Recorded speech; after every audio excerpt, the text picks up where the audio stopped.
अस्सलाम वालेकुम व्यूअर्स, आप देख रहे हैं सरदार उस्मान यूट्यूब चैनल और मेरा नाम है सरदार उस्मान। उम्मीद करता हूँ आप खैरियत से होंगे। आज की वीडियो का जो मकसद है वो है उन लोगों के लिए जिन लोगों के पास मैट्रिक की एजुकेशन है और या इंटर उन लोगों ने किया हो और वो ये सोच रहे हैं कि उनके पास कोई जॉब अपॉर्चुनिटी उतनी अच्छी नहीं है, या अगर वो गल्फ़ में आना चाहते हैं लाइक सऊदी अरब आना चाहते हैं, तो वो ये सोच अगर उनके माइंड में है कि अगर वहाँ पर जाकर कोई अच्छी जॉब ना मिली या ऐसी कोई स्किल उनके पास नहीं है कि वहाँ पे जाके कौन सी अच्छी जॉब मिल सकती है, अगर ऐसा सोच रहे हैं तो उनके लिए ये मेरी ख़ास तौर पर वीडियो है। वीडियो को लाजमी एंड तक देखिएगा। अगर वीडियो अच्छी लगे तो चैनल को लाजमी सब्सक्राइब कर दीजिएगा। तो वीडियो की तरफ आते हैं। हमारा आज का जो टॉपिक है वो है रिगर की जॉब के बारे में मैंने आपसे बात करनी है कि यहाँ पर रिगर की जो जॉब है वो मैट्रिक और इंटर पास पास जो लोग होते हैं वो इजीली कर सकते हैं। रिगर की रिस्पॉन्सिबिलिटीज़ क्या होती हैं, रिगर की जॉब के लिए जो उसके लेवल्स हैं, लेवल 1, लेवल 2, लेवल 3, वो कैसे आप उसकी जो कार्ड है आप उसकी थर्ड पार्टी कैसे कर सकते हैं, आराम को शेड्यूल कैसे ले सकते हैं, ये सारी चीज़ें आज मैं आपके साथ डिस्कस करूँगा। सबसे पहले ये बात कि रिगर की रिस्पॉन्सिबिलिटी क्या होती है।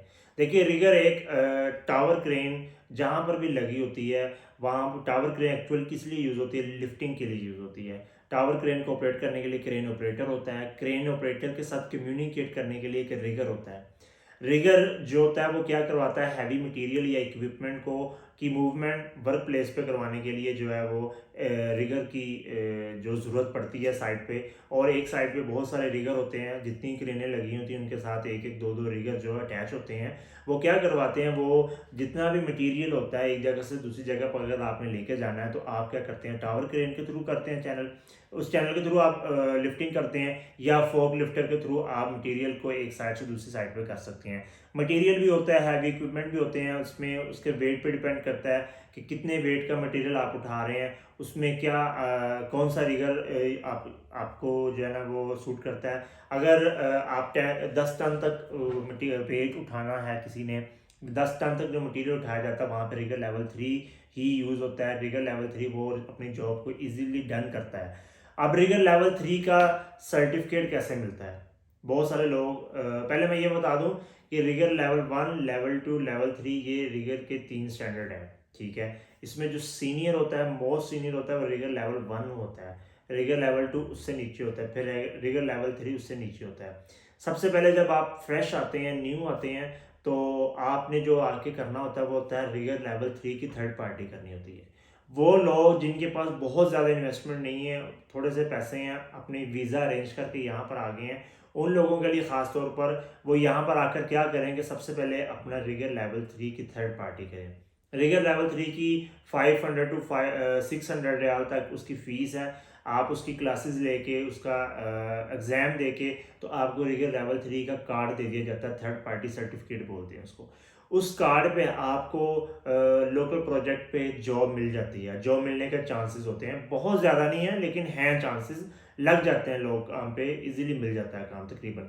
तो क्या है कि उसमें आपको 17 रुपये, 18 रुपये, 16 रुपये पर आवर के हिसाब से 16, 17 या 18 रियाल पर आवर के हिसाब से जॉब मिल जाती है कि आप किसी भी साइट पे जाते हैं, कंस्ट्रक्शन साइट पे जाते हैं, वर्क प्लेस साइट पे जाते हैं, जहाँ पर रिगर की डिमांड होती है, वहाँ पर जाकर आप जॉब करते हैं। इसमें ये होता है कि रिगर लेवल 3 में एक तो आपको एक्सपीरियंस आ जाता है जब आप साइट के ऊपर जाते हैं, कि सबसे जो आपकी बड़ी रिस्पॉन्सिबिलिटी होती है कि आपने जो क्रेन ऑपरेटर उसके साथ कम्युनिकेशन कैसे बनानी है अपनी, उसको कैसे आपने सिग्नल पास करना है, ये मेन चीज़ है। क्योंकि सम केस होते हैं, सिचुएशन में ये होता है कि जो टावर क्रेन पे बैठा होता है, क्योंकि टावर क्रेन की हाइट बहुत ज़्यादा होती है, कई जगहों पर जहाँ से आपने लिफ्टिंग करनी है वहाँ पर टावर क्रेन में जो क्रेन ऑपरेटर बैठा है उसका वहाँ पर ध्यान नहीं जाता, या उसका मतलब वो उधर से आप उसको देख नहीं रहा होता। लेकिन अगर वो देखा जाए कि लिफ्टिंग कैसे इजीली हो जाती है, तो वो जो रिगर होता है वो उसको सिग्नल पास करता है, वो जो सिग्नल पास करता है उसके थ्रू अच्छे तरीके से मटेरियल की लिफ्टिंग हो जाती है।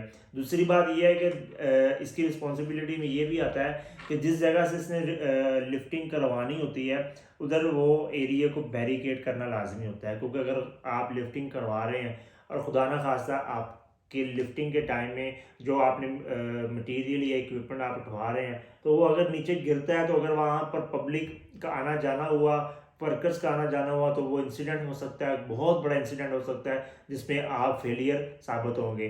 फिर उसके लिए क्या करते हैं, उस एरिया को बैरिकेड करना पड़ता है। उस एरिया को बैरिकेड करने के बाद आप लिफ्टिंग करवाते हैं। फिर दूसरी बड़ी बात ये होती है कि उसके सिग्नल से आपने ईजिली मूवमेंट करवानी है। अपने सिग्नल से आपने क्रेन ऑपरेटर के साथ मूवमेंट करवानी है मटेरियल की, जिस जगह पर आपने सेफ जगह पर रखना है मटेरियल वहां तक लेकर जाना है। एक और चीज़ इसमें ये आती है कि ये भी ख्याल रखना पड़ता है कि किसी प्रॉपर्टी को डैमेज ना किया जाए, क्योंकि बहुत सारी जगहों पर जो है ये चीज़ें सामने आती हैं, सुनने को मिलती हैं कि रिगिंग के टाइम पे, मटेरियल उठाने के टाइम पे, जब लिफ्टिंग के टाइम पे मटेरियल जो है वो उठाया गया तो किसी जगह को हिट हो गया, या किसी बिल्डिंग को हिट हो गया, या किसी पर्सन को हिट हो गया, तो उसके साथ बहुत सारे केसेस बन जाते हैं, इंसिडेंट हो जाते हैं। तो इन चीज़ों का भी लाजमी ख्याल रखना पड़ता है एक रिगर को। अब मैं आपको बताऊं कि रिगर लेवल 3 की जो सर्टिफिकेशन है वो आपने कैसे लेनी है।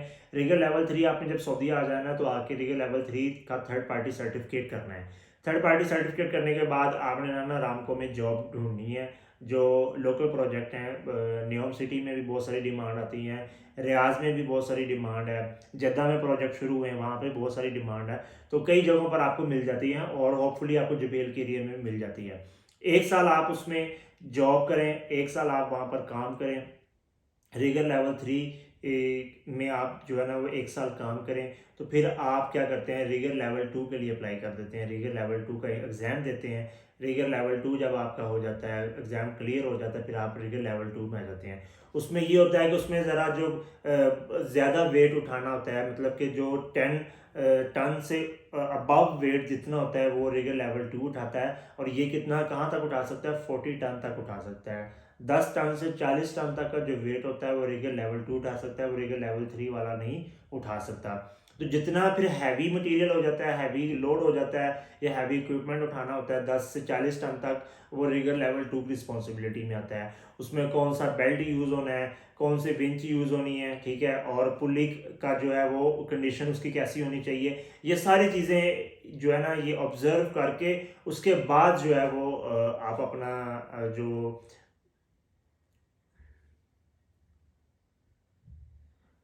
ये सारी चीज़ें करने के बाद फिर आप अपना प्रोसीजर फॉलो करते हो लिफ्टिंग का। जो लिफ्टिंग होता है उसको आप सेफली लिफ्ट करवाने के बाद जहाँ पे आपने मटेरियल रखना है, जहाँ से आपने लिफ्ट करना है, उस एरिया से आपने जहाँ पे रखना है वहाँ तक आपकी कम्युनिकेशन एक क्रेन ऑपरेटर वाले के साथ आपकी हो रही होती है। अब आता है रिगर लेवल 1 की सर्टिफिकेशन कैसे मिलेगी।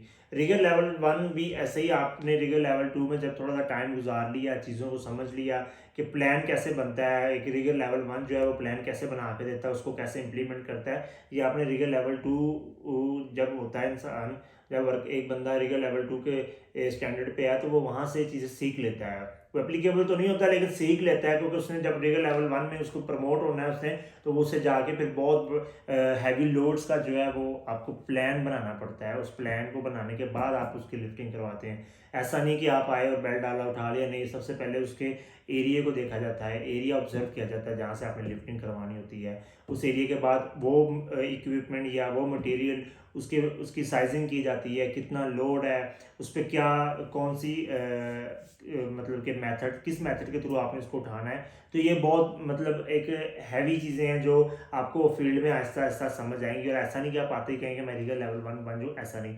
आपको एज अ रिगर लेवल 3 और लेवल 2 आपको फील्ड में 2 से 3 साल लगाने पड़ते हैं, फिर आप जाकर इस तरह रिगर लेवल 1 तक प्रमोट हो सकते हैं। फिर ये है कि बहुत सारे लोग होते हैं जो सोचते हैं कि हम आरामको में जाएं, क्योंकि आरामको में रिगर लेवल 3 का जो है रेट वो बहुत अच्छा रेट है। वो एटलीस्ट 60 रियाल टू 70 रियाल या 55 riyal to 70 riyal per hour जो है वो रिगर लेवल 3 को चार्ज होता है। उसके लिए क्या प्रोसीजर होता है, उसके लिए प्रोसीजर ये होता है कि आपके पास जो वीज़ा है उसमें आपके पास चैम्बर होनी चाहिए, अजीर होनी चाहिए, वेंडर कोड होना चाहिए।